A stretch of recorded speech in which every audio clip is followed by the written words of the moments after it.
lahat ay tumayo.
Sabi po sa mga awit, kabanatang 1, talatang 1 at 2, mapalad ang taong hindi nakikinig sa payo ng masama at hindi sumusunod sa masama nilang halimbawa.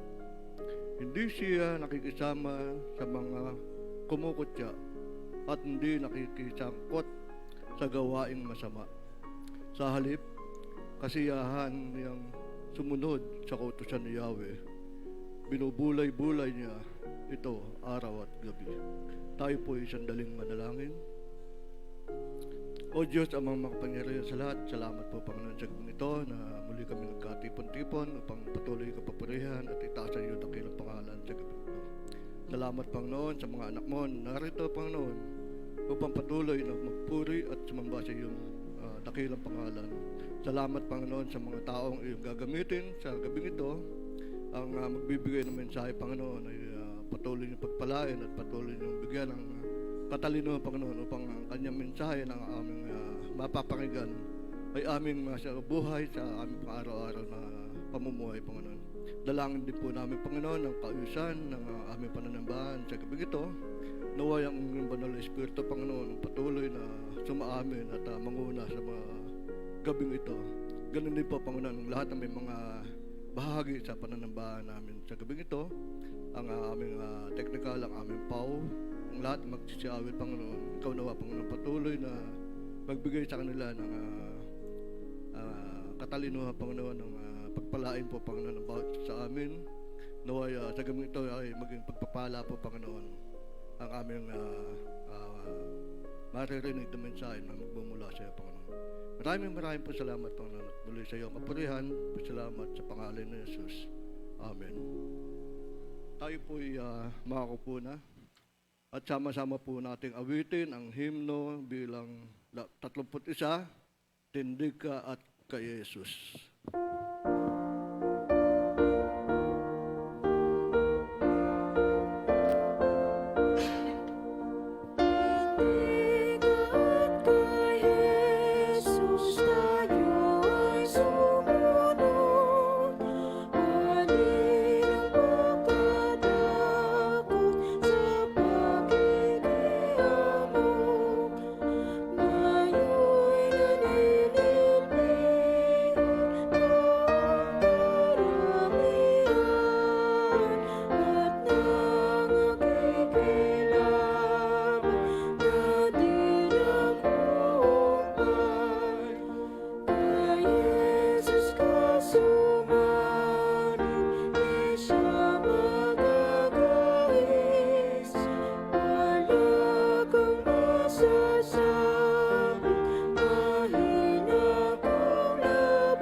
Dadako po tayo sa pasasalamat at testimony. Tinatawagan po ang kapatid na Chito Bana.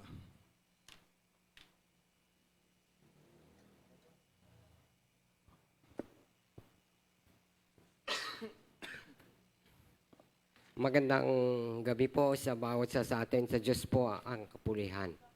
Una sa lahat, ako po ay nagpapasalamat sapagkat ako ay magtetestimonya naman dito sa harapan ng kongregasyon. Ako po ay pumunta sa Baguio, that was last week, sa kasagsagan po ng typhoon.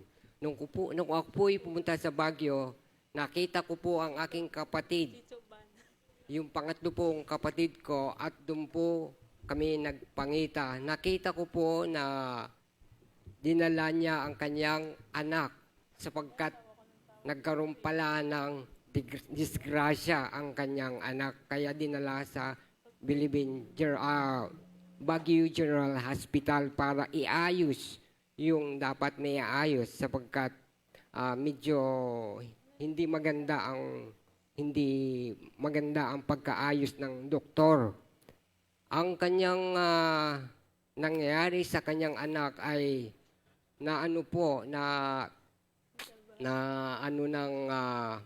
makina yung kamay niya. Kaya yung kamay niyang kamay ay parang linagyan ng parang isang bandage upang magkaroon ng kaayusan. Isang kanyang darili ay nawala. Pero yung kanyang darili ay binalik po ng doktor ang kanyang darili sapagkat ang kanyang anak ay nagmamasa ng harena sapagkat meron po silang maliit na bakery.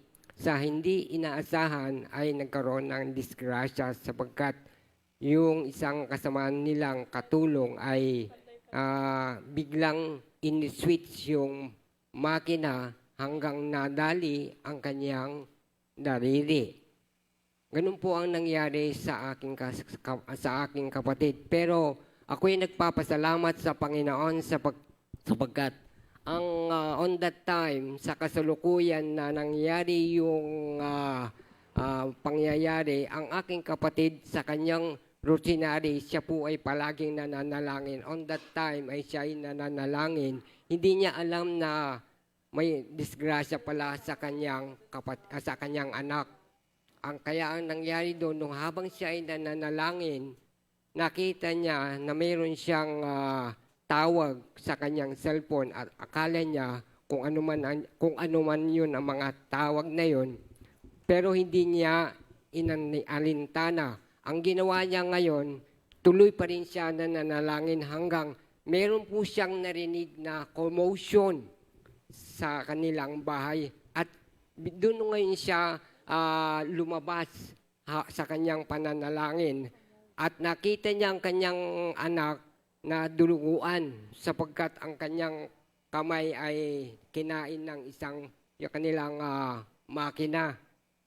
Kaya ang sabi ngayon ng doktor, dali mo muna sa sinabi ng doktor sa kanya na sa kanyang pinuntahan nila, kinakailangan dali mo sa isang hospital na medyo pwedeng iayos yung kamay ng anak mo sapagkat hindi namin masyado makakaya dito. Ang ginawa po ng aking kapatid ay dinala po sa Baguio City sapagkat meron pong kapatid ng ang kanyang asawa na doktor.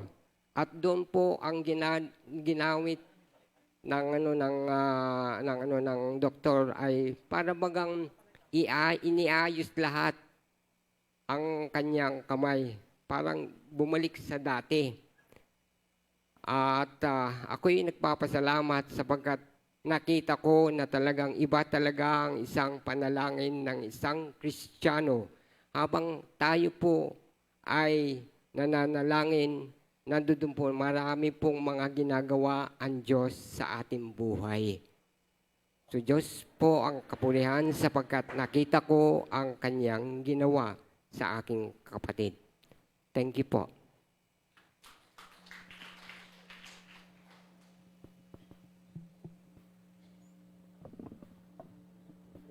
Ayan, tayo pong lahat ay tumayo.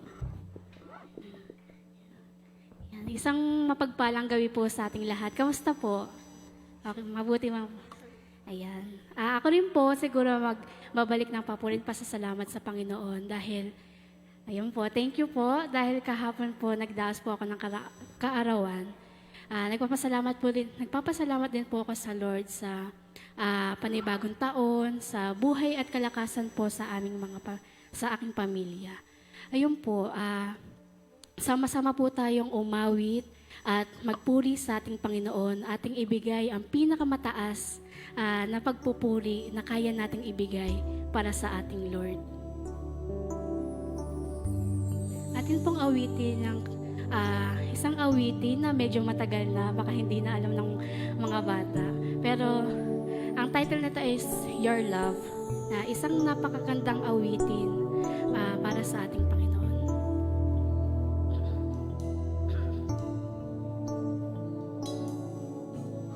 Jesus, your loving kindness, I'm so blessed by all that you've done, this life that you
tayo pong lahat ay patuloy na umawit at ating damhin ang presensya ng ating Panginoon sa ating mga buhay.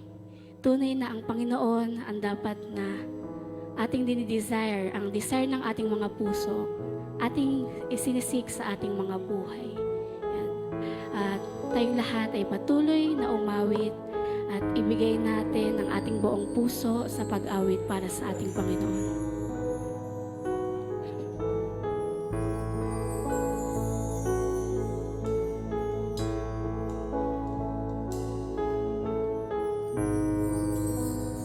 You gave it all for me. My soul desire my everything, and all I am is devoted to you.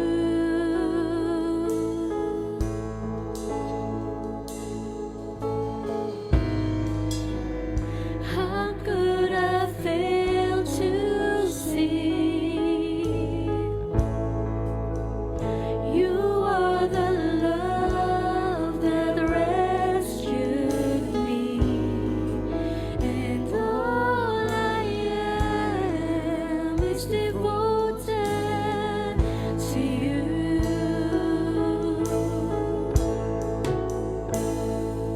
And oh, how could I not be moved, Lord, here with you? So have your way in me, 'cause Lord, there is just one thing that I will see. This is my cry, my one desire, just to be where you are, Lord, now and forever. It's more than a song. My one desire is to be with you, is to be with you, Jesus.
palakpakan ng ating Panginoon.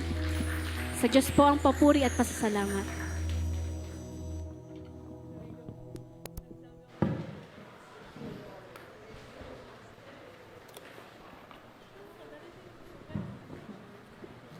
Ating pumiyanda ang ating mga puso at isipan sa pakikinig po ng mensahe ng ating Panginoon na ihatid po sa atin ang ating pastor, Fermin Lantan.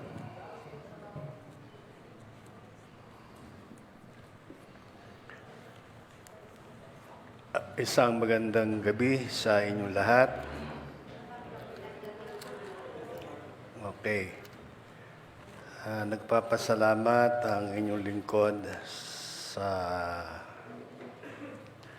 buwang ito at ako ay nagdaos ng ika-68th birthday. Okay. Tayo ay sandaling manalangin. Aming Diyos, amang makapangyarihan sa lahat, Ama, lumalapit po kami sa iyo. Purihin ka, Ama. Ikaw ang Diyos na makapangyarihan sa lahat, nakakaalam ng lahat ng bagay, at ang sabi ng iyong salita ay naroroon ka kahit saan, Panginoon. Ikaw ang Diyos na banal, ikaw ang Diyos na nagsabi na walang ibang pangalang nasulat sa ilalim ng langit kundi pangalang Yesus na sukat naming ikaligtas. Samahan mo kami sa gabing ito at nawa ay ang iyong karunungan, ang mahayag, ang kapangyarihan ng iyong salita at anuman ang nais mong ituro sa amin, ang iyong banal na Espiritu ang mangusap sa iyong mga anak. Maraming salamat, Ama. Ang lahat na ito yung aming dalangin sa pangalan ni Jesus. Amen. Isang magandang gabi muli sa inyo. Okay. So, ang ating, actually, yun naman ang tema natin mula pa nung May, no, sa ating assembly.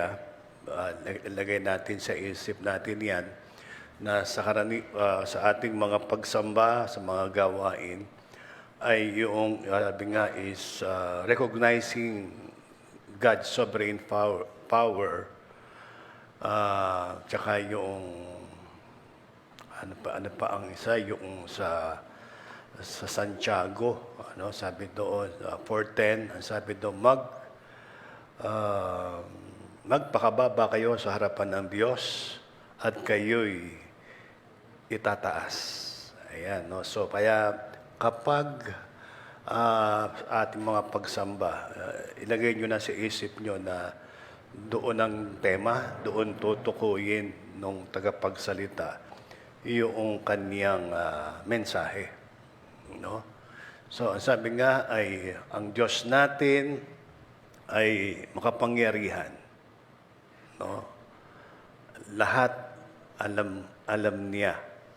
Walang maililihim sa Kanya sa buhay ng bawat isa. Tandaan niyo yun. Saka yung God is everywhere, ang sabi ay siya. Ang sabi doon sa Jeremiah 23:23, tandaan niyo yun, ang Diyos ay nasa lahat ng lugar. Hindi siya nananatili sa isang lugar lamang. Siya ay nasa langit, nasa lupa, at nasa lahat ng dako. Ano? So, yun ang attributes, no, na dapat natin tandaan tungkol sa ating Panginoon. No? Nais kong paalala sa atin ang ating gawain, ang ating pagsamba sa tuwing Huwebes ay it will start at 7:30. Ano? So, kapag nakita nyo na yung countdown, medyo ano na tayo doon. Yun yung isang hudyat na, ano na tayo. At medyo tahimik na tayo at i-ready na natin ang ating mga sarili sa pagsamba. No? So bakit ba tayo sumasamba tuwing Thursday. Ano? So, kanya-kanyang ano yun eh. Kanya-kanyang dahilan. Ano? So, yung iba, kapag hindi siya naka-attend ng Sunday worship nung nakaraan, nagsasamba siya, no, ng Thursday. So, yung iba naman ay nagwo-worship sapagkat gusto niyang makarinig ng salita, ng mensahe noong Panginoon sa pamamagitan ng speaker. So, yun, no? Kaya tandaan ninyo yung mga bagay na iyon. No? Kaya mahalaga yon. Okay, ngayong gabi ay ang ating pag-aaralan ay tungkol sa prayer, sa panalangin. So, nandiyan, ayan, no? Prayer. Kasi, sabi ko, mas maganda siguro ay ituon natin ang ating pag-aaral tungkol sa panalangin, no? So, kailangan natin ng panalangin sa panahong ito. Hindi lamang sa ating buhay, kung hindi sa buhay ng ating bansa, sa buhay ng bawat isa, sa buhay ng ating iglesia. No? Kaya nga ba, sabi ko, ito na yung aking mensahe. Okay, so ala ko wala akong ano ngayon, wala akong PowerPoint ngayon kasi yung aking laptop ay nagloko yung baterya, no? Kahapon nadaan kami ng Mega Mall, tinatignan ko. Sabi ko pag hindi nagawa ito, napakahirap, no? Maaaring makakapag-speak naman ako, pero walang PowerPoint, no? So, buti naman nagawa at umubra naman. Kaya sabi ko nga siguro sabi nga ni Nori, walang PowerPoint, ganyan. So, totoo lang, kanina tanghali ko lang ipinadala yung PowerPoint ko. Kaya sabi ko, pasensya na, kasi nga nasira yung laptop ko. Okay, so, sige, Nuri. Ayan. Ang ating, ayan, sa Jeremias 33, 1 and 2. Ang sabi diyan sa English, while Jeremiah was still confined in the courtyard on the guard, the word of the Lord came to him a second time. Okay, sabi dito, verse 2, this is what the Lord says. He who made the earth, the Lord who formed it and established it, the Lord is His name. No? So yan, no? Walang pangalang inilagay. So, introduction sa buhay ni Jeremiah, ito yung, para at least kilala ninyo, one of the major prophet. Una, di ba, sabi doon sa apat na na major prophet, ba una si Isaiah, Jeremiah, ano yung isa? Yung Panaghoy, and then Ezekiel, Daniel. So si Jeremiah, siguro kung sa baguhan, hindi niya ganong maiintindihan yan, no? Hanggat hindi niya nababasa yung mga unang book of the Bible. Kasi nga yan di ba? So, dapat madaanan mo yan. Hindi mo maiintindihan. So, pero doon, mababasa niya doon sa creation pa lang, doon sa history books. So, doon niya, unti-unti, kung binabasa niya yun, papasok na dyan yung Book of Jeremiah. So si Jeremiah, di ba, ito yung naging alipin ng 430 ba? Ang mga Israelita sa Egypt, di ba? For 430 Noon, tagal, ano? And then, noong sila ay lumabas ng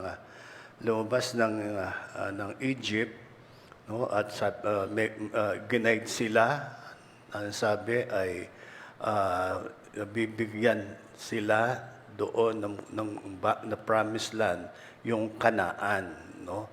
And then nandun na sila, and then dumating din yung pagkakataon na sila naman ay na-exile o naging alipin naman doon sa Babylonia for 70 years. Ano? So, yan. Maaring ang mga kabataan hindi pa-gaano nakakapagbasa o hindi pa-gaanong alam ang istorya nito. So, kaya mas maganda, basahin ninyo yung Bible, tapos para makarelate kayo. So, yun yung introduction kay Jeremiah. No? At, sige. Ayan. Yan yung, nung ako ay, noong narinig ko yung verse na yan, matagal na, no? Sabi doon, call to me, and I will answer you, and tell you great and unsearchable things you do not know. Ayan, yan ang sabi, ng Panginoon sa kanya. Tumawag ka sa akin at tutugunin kita at ipapahayag ko sa iyo ang mga bagay na hindi mo nauunawaan. Hindi mo nauunawaan. So, yung Jeremiah, noong yan ay una kong narinig, yung buhay pa noon, si Obispo Filio. So, kung isipin natin, tagal na nun. So, ayan. Sa kanya ko unang narinig yan, no? Yung pagbabasa niyan, di ba, nagbabasa naman. So, yun yung panahon ni Jeremiah. Yun yung panahon na natatandaan ko. Yung kung papaano ang salita ng ating Panginoon ay dumating sa buhay ng inyong lingkod, at ito yung talagang natatandaan ko na siya yung nagturo nito. At ang sabi nga niya, huwag niyong kakalimutan ang bagay na iyan. Okay.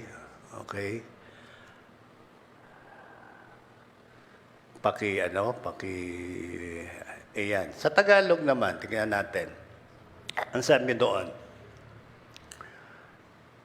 muling kinausap ni Yahweh si Jeremias, samantalang ito'y nakapiit at mahigpit na nababantayan. Verse 2, ganito ang sabi sa kanya, ako ang lumalang, humugis, at nag-ayos ng buong daigdig. Yahweh ang aking pangalan. So, diyan binanggit na Yahweh ang aking pangalan. Siguro, may mga pagtatanong dumalaro sa isip natin. Kaya nga sabi ko sa inyo, dapat yung recognizing God's sovereign power, dapat malinaw sa inyo. Sino ba yung ating sinasamba? Diba? Dapat malinaw sa inyo yan. Sa Genesis, ang katanungan doon di ba? Alam natin, nandun ang Father, nandun din yung kinikilala natin, di ba? May Father, may Son, and the Holy Spirit. Di ba? Yun yung yung iba maaaring naiintindihan na yon. Doon sa, kung babasahin niyo yung Genesis chapter 1, verse 1, 2 to 3, nandun na siya. Yung Father, Son, and Spirit. Kaya, tandaan niyo yun. Mamaya, kung gusto niyo malaman, kasi pagbabasahin niyo lang, Tagalog o English, parang mahirap intindihin. Pero nandun na sila. The Father, the Son, and Spirit. Kaya nga sabi, iisang ating Diyos, sa tatlong persona. And then, ito ay makukonfirm ninyo doon sa book, sa New Testament, sa book ni John. Okay, ating pag-aralan. Dadaanan lang natin. John chapter 1.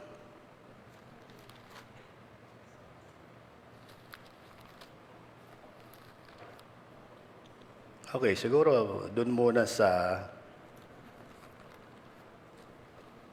Old Testament. Doon tayo sa Genesis.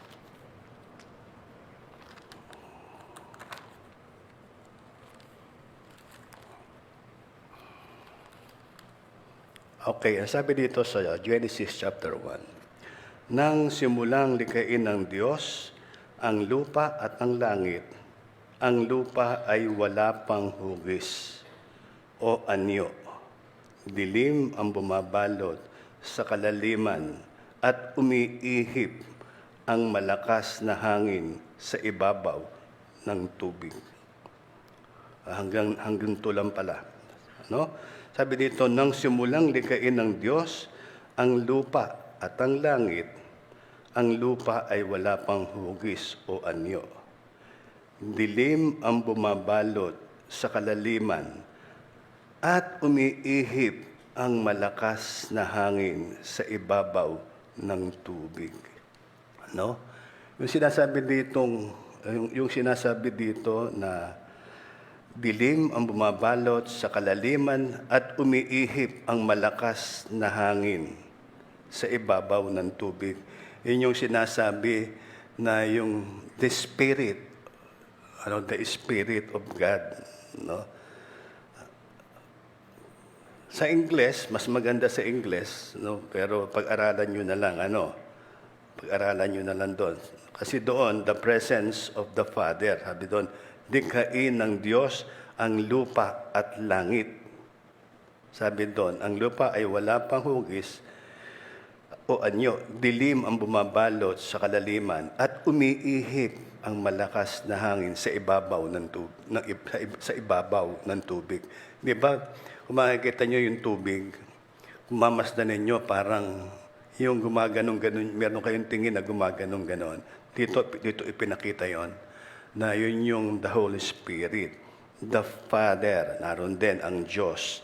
Pero maaari sabihin ninyo, asan yung Son? Kung titignan natin doon sa John, ang salita, sabi dito, chapter 1, verse sa mga susunod na talata. Sa pasimula pa ay naroroon na ang salita. Ang salita, kasama ng Diyos ang salita. At ang salita ay Diyos. Kasama na siya ng Diyos sa pasimula pa. Sa pamamagitan niya ay nilikha ang lahat ng bagay at walang anumang nalikha nang hindi sa pamamagitan niya. Mula sa kanya ang buhay at ang buhay ay siyang ilaw ng sangkatauhan. Nagliliwanag ang kadiliman, ang ilaw, at hindi ito kailanman nagapi ng kadiliman. Maaaring hindi nyo ganang maintindihan pa rin, pero darating din ang panahon, sa inyong pagbabasa, maiintindihan nyo yan. Ang sabi ko nga, huwag kayong malito, yung sinasabi natin sa ating pananampalataya na there is only one God in three persons. Basahin niyo yung sa Genesis 1 at yung sa John chapter 1. Yun din ang inyong matatagpuan. Okay? Okay?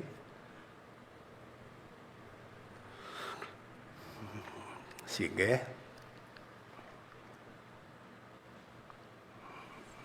Ayan, hindi pa yan. Hindi pa yan. Yung bago yan.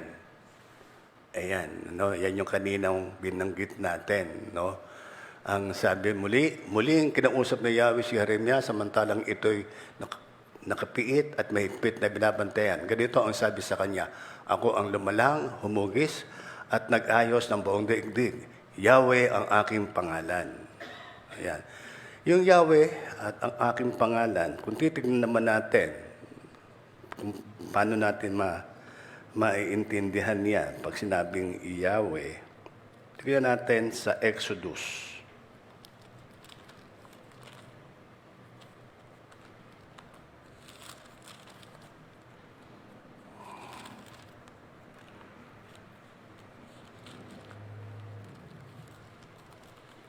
Chapter 6, verse 1.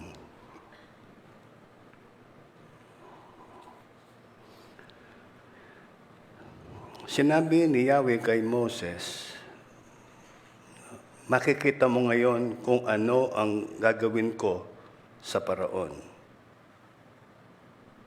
Hindi lamang siya mapipilitang pumayag na kayo'y umalis, itataboy pa niya kayo.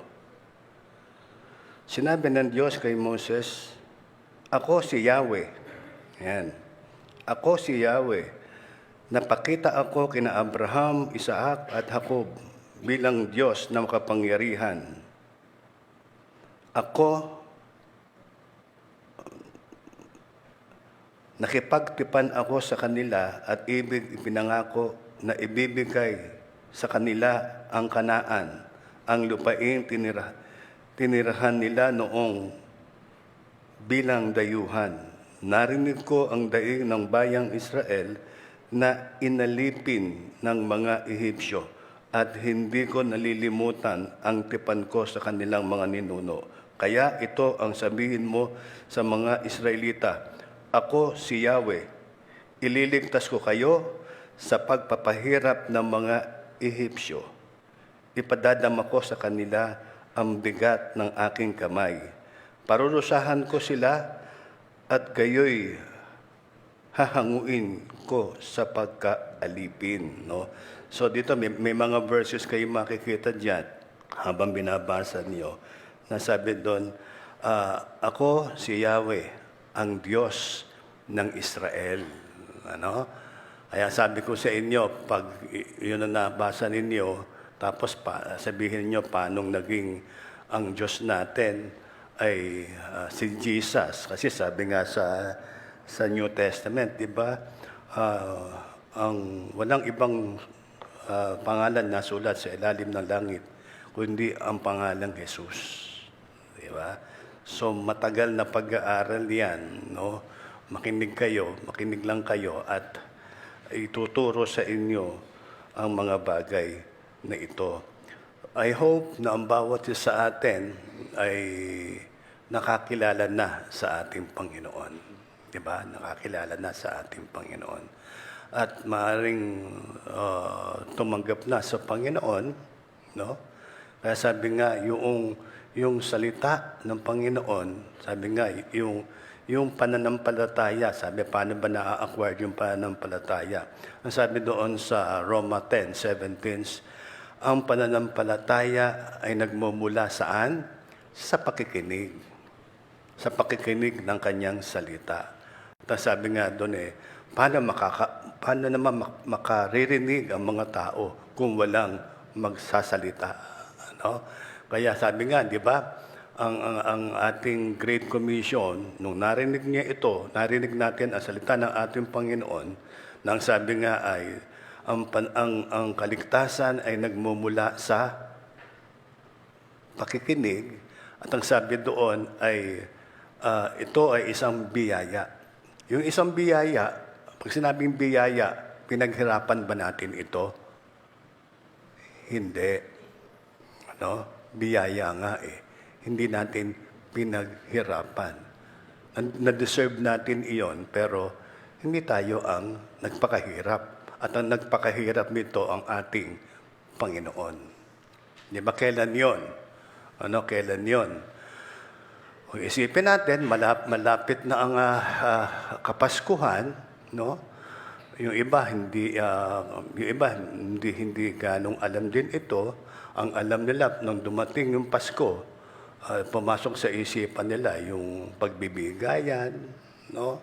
Pagbibigayan ng regalo. Pero kung lalaliman natin to, yung Kapaskuhan, ito yung ginawa ng Diyos, no? Ginawa ng Diyos para sa atin. Babalikan natin yung yung kasalanan, di ba? So hindi na natin ganong pag-aaralan 'yon. Sabi nga, nagkaroon ng kamatayan dahil doon sa kasalanan. Nagkasala ang tao, kaya dapat ang tao ang magpakahirap nito para patawarin ang tao. Pero hindi kayang gawin ng tao eh. Bakit? Kasi nga kailangan ang mag-solve nito ang Diyos. Kaya ang Diyos ay nagkatawang tao. So, yun ang dapat isipin natin. Yung Diyos na ito, hinubad niya yung kanyang pagka-Diyos at ginawa yung dapat niyang gawin. No? Nagkatawang tao upang tubusin at bigyan ng kapatawaran ang ating mga kasalanan. Yun po yung biyaya. Biro mo, ang Diyos na ito ang gumawa ng paraan. Siya yung nag-sacrifice para ang ating mga kasalanan ay tubusin at mabigyan tayo ng kapatawaran sa ating mga kasalanan at bigyan tayo ng buhay na walang hanggan. So, yun po yun. No? Yun po yung masasabi natin na ginawa ng Diyos para sa atin. Hindi ba napakainam na nalaman natin na ang Diyos na ito yung ginawa? Kaya po tayo sumasamba. Di ba? Kaya tayo sumasamba, nagpapasalamat tayo sa Panginoon. Nagpapasalamat tayo sa Panginoon at nakasumpong tayo ng katotohanan. Maaari ang iba sa inyo, yung mga itinuro ng inyong mga magulang, ay maaaring dito nyo lamang narinig at nalaman. No? So, yun ang katotohanan. Sapagkat ang sabi nga ng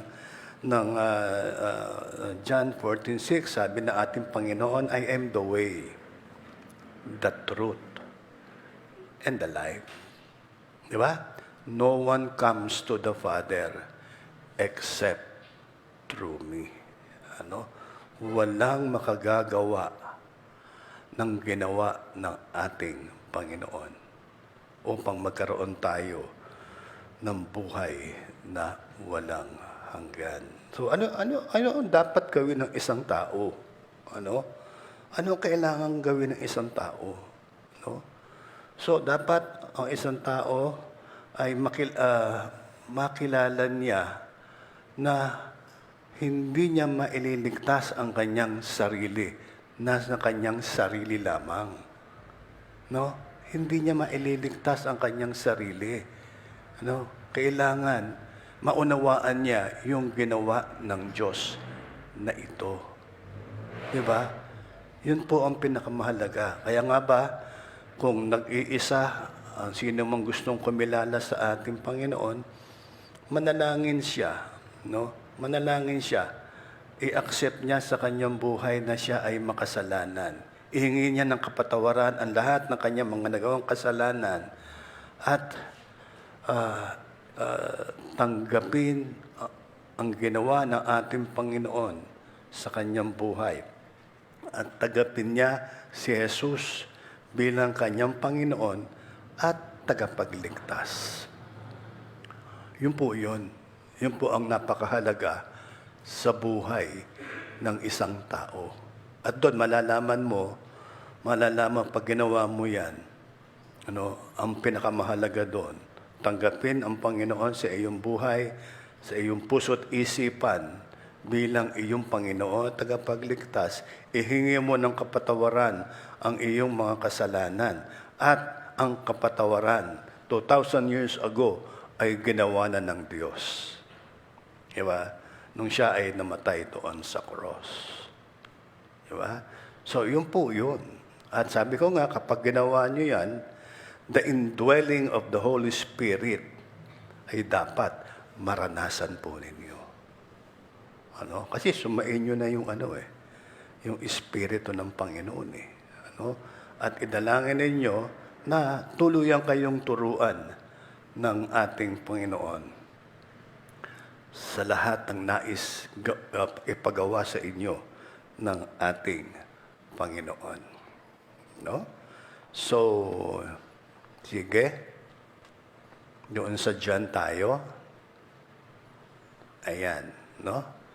Ang sabi diyan, John 16:23 and 24. In that day, you will no longer ask me anything.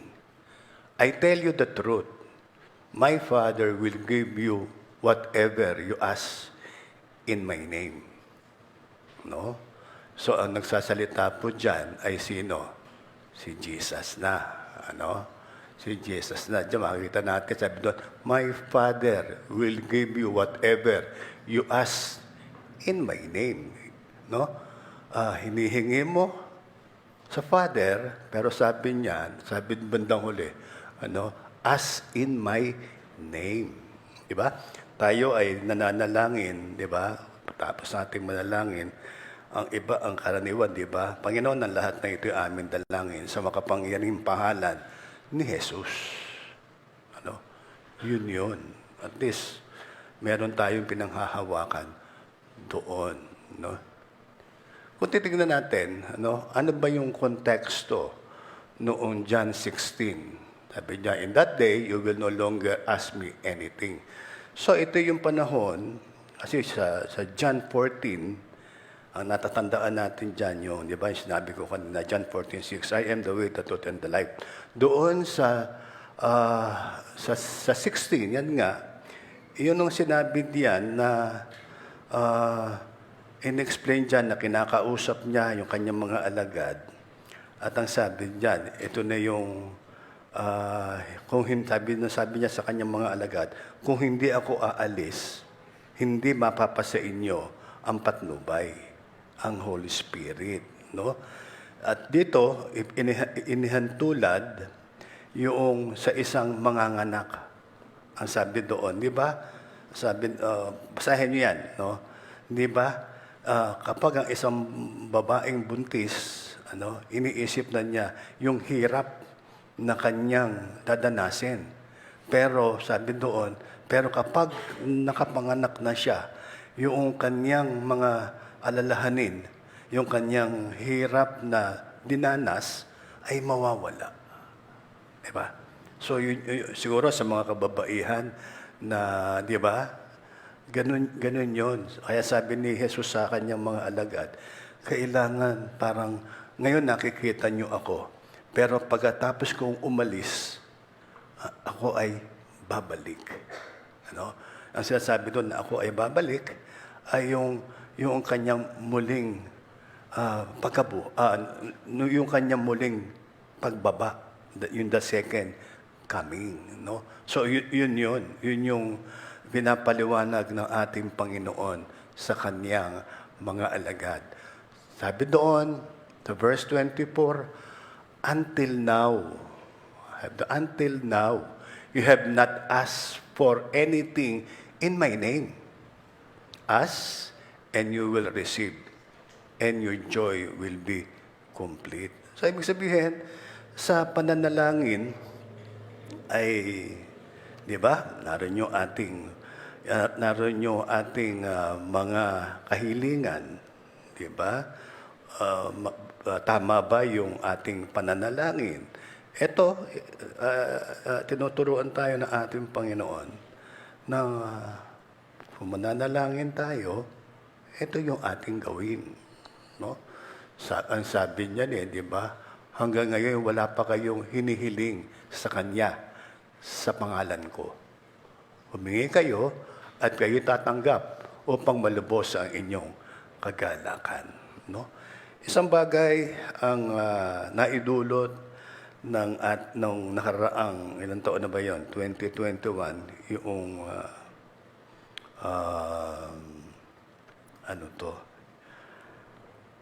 yung COVID. Ano, di ba? Ano yung naidulot nito sa atin? Di ba? Biro mo, ilang taon yun? Almost 2 years. Nasa bahay lang tayo. Di ba? So, ano yung tinuturo sa atin ng Panginoon nung panahong iyon? Di ba? Natuto tayong manalangin. Di ba? Natuto tayong, yung iba natatakot kasi minsan simpleng lagnat lang, parang ito na ba yung papatay sa akin? Di ba? Yun yung naranasan natin. Pero alam nyo, ano yung magandang dulot ng COVID? No? Marami ang nagsabi na natuto silang manalangin. Diba? Natuto silang manalangin. Diba? So, gayon din sa ating iglesia, natuto tayong manalangin.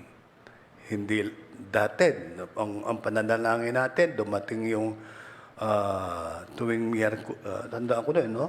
Parang tuwing Miyerkules, meron tayong panalangin. At Huwebes, midweek. Pero napansin namin, kung konti umaaten, ang ginawa, pinagsama na. Prayer, and then midweek worship. Nung nagkaroon ng COVID, yun ang ating ginagawa. Pero ngayon, nakita natin, yung may online na, di ba? Yung online na prayer meeting, ay hanggang ngayon ay ating ginagawa. Di ba? Isang bagay na yung pananalangin ay yun po yung gusto ng ating Panginoon eh. Di ba? Kasi pag walang panalangin, wala eh. Parang kulang. Di ba? Mga kabataan, ilang beses ba kayong manalangin? Di ba? So, alam natin yung pagkagising, di ba? Pagkagising, nanalangin, di ba?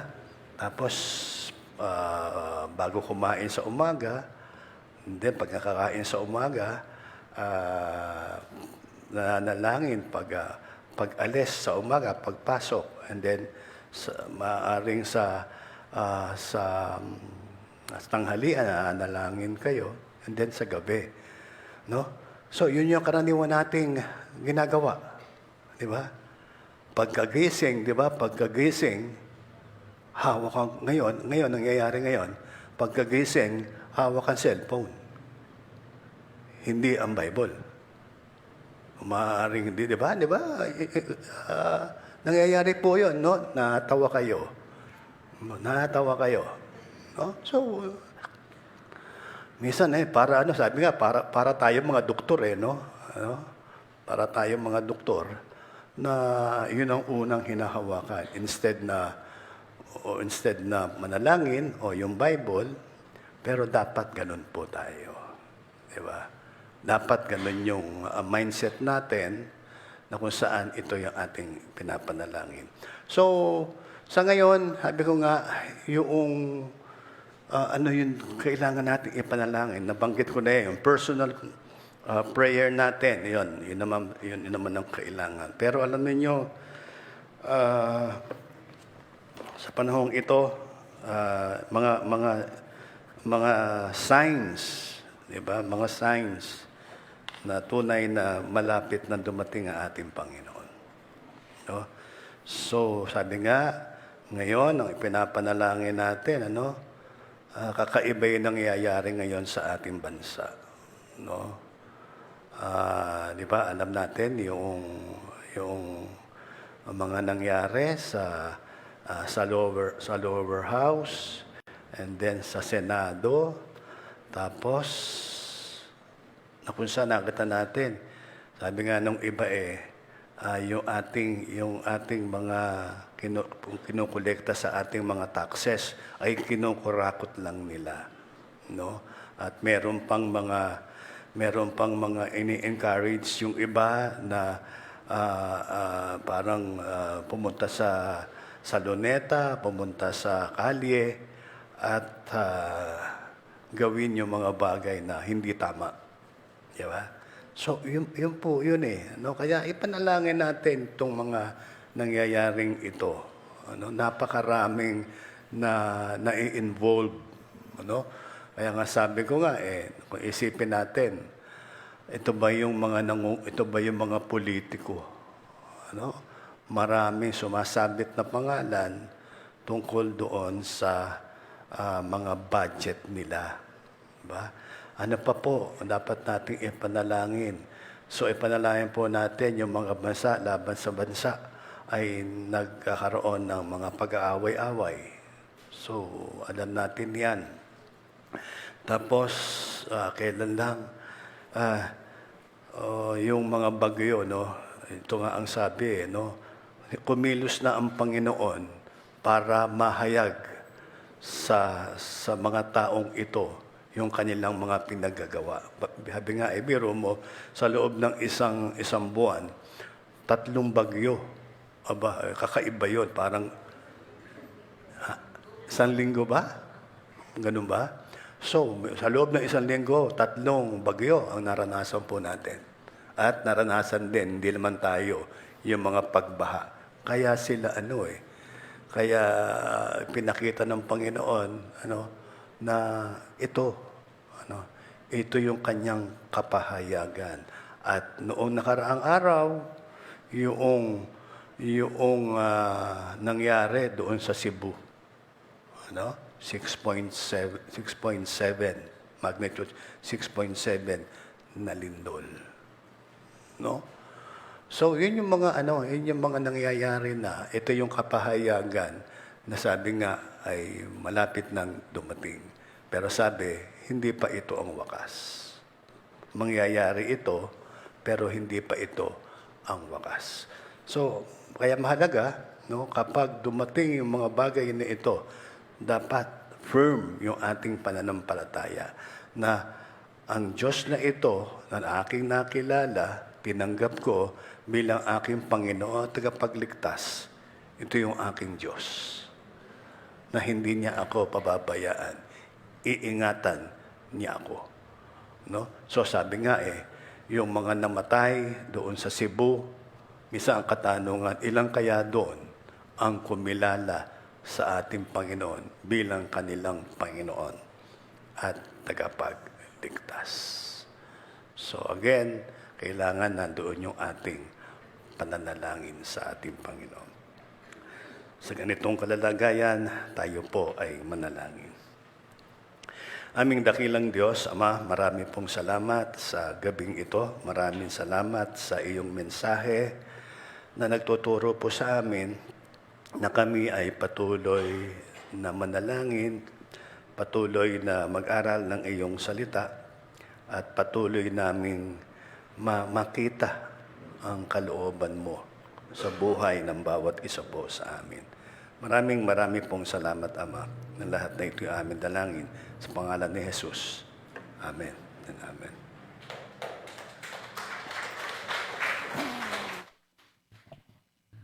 Makakarinig po tayo ng isang tanging awit na magmumula po sa ating kapatid TX Barakiel, kasabay po ng paghahandog.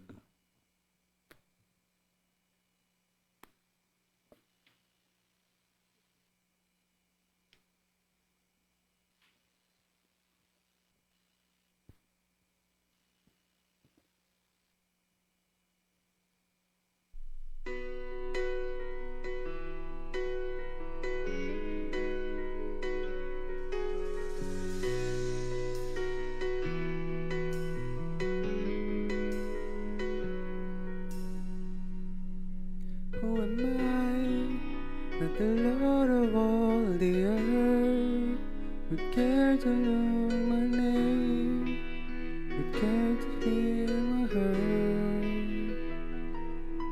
Who am I that the Lord of all the earth cares to love the way of my ever-wandering heart? Not because of who I am, not because of what you've done, not because of what I've done, but because of who you are. I am a flower quickly fading, here today and gone tomorrow, a wave of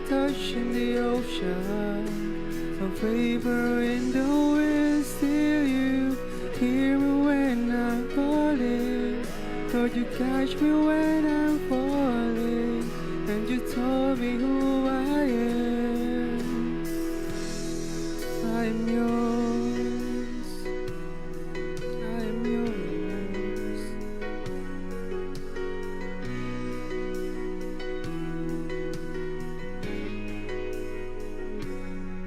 Who am I that the God of you sing? There's a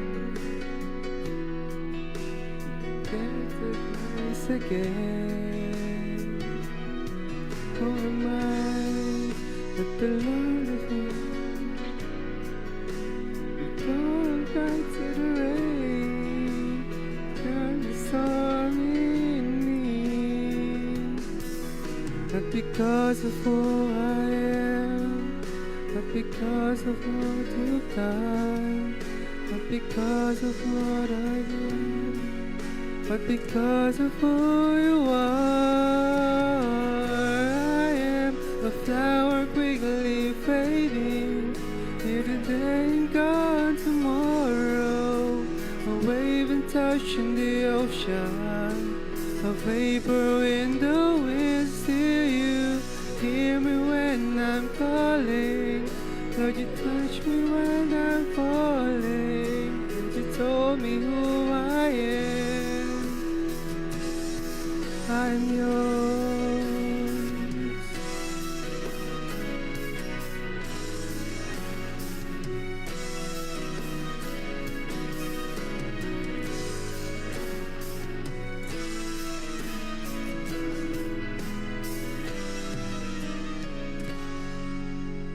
Because of who I am, but because of what you've done, not because of what I've done, but because of who you are. I am a flower quickly fading, here today and gone tomorrow, a wave and touch in the ocean, a vapor in the wind. Still you hear me when I'm falling. Lord, you catch me when I'm falling, and you told me who I am. I'm yours. I'm yours.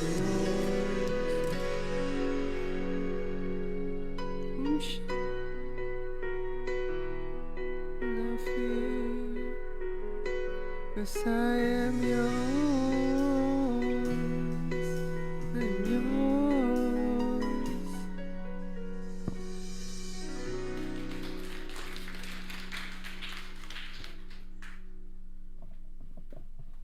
Tayo pong lati po naman.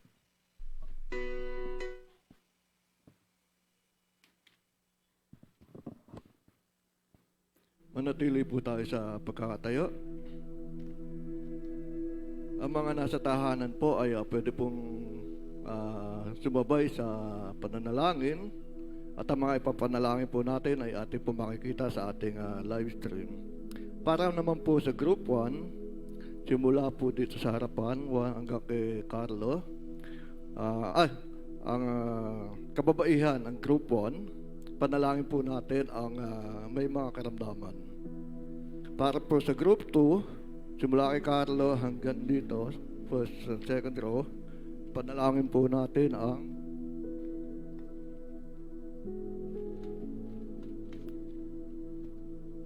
para sa mga gawain at pagawain po ng Tipas United Church. Para naman po sa Group 3, simula po kay kapatid na DX hanggang kay Iwet, panalangin po natin ang mga miyembro po ng ating mga iglesia. At para naman po sa Group 4, ang mga kalalakihan po ay patuloy na ipapanalangin po ang mga namumuno sa ating iglesia, sa ating bansa, at sa buong mundo. Sige po, tayo po pasimula na sa ating mga panalangin.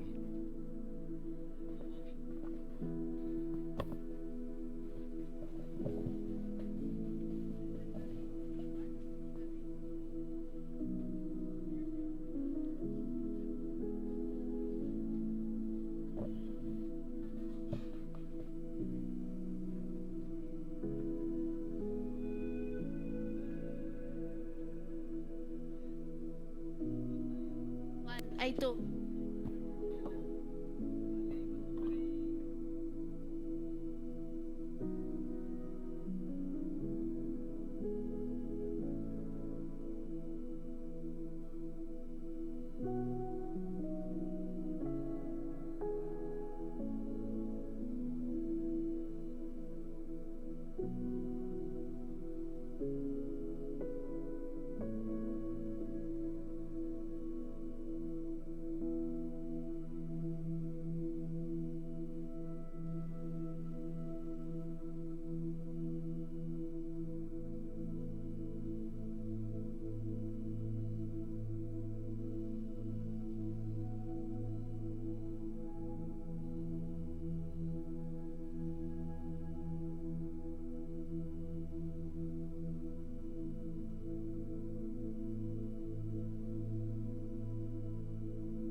Tayo po'y lahat ay tumayo.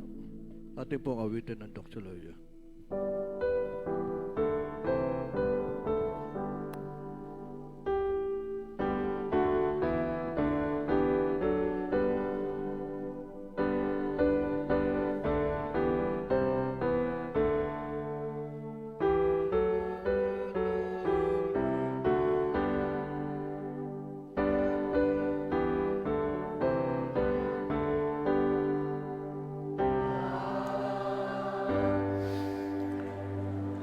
Tayo po ay magwakas sa panalangin. Panginoon, marami pong salamat sa gabing ito.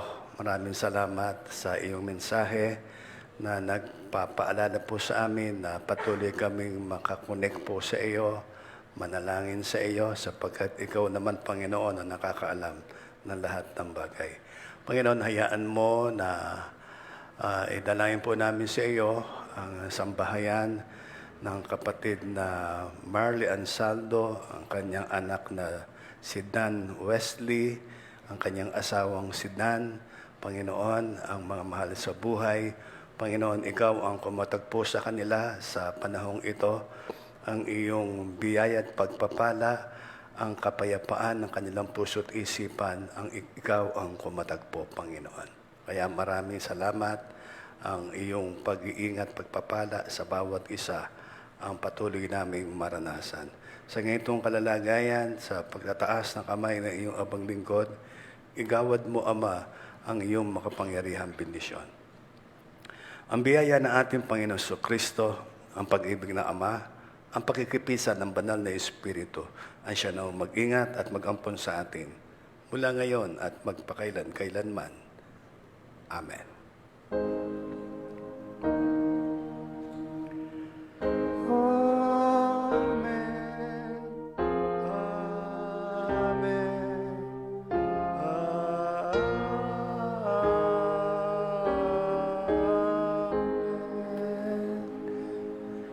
Isang magandang gabi po sa inyong lahat.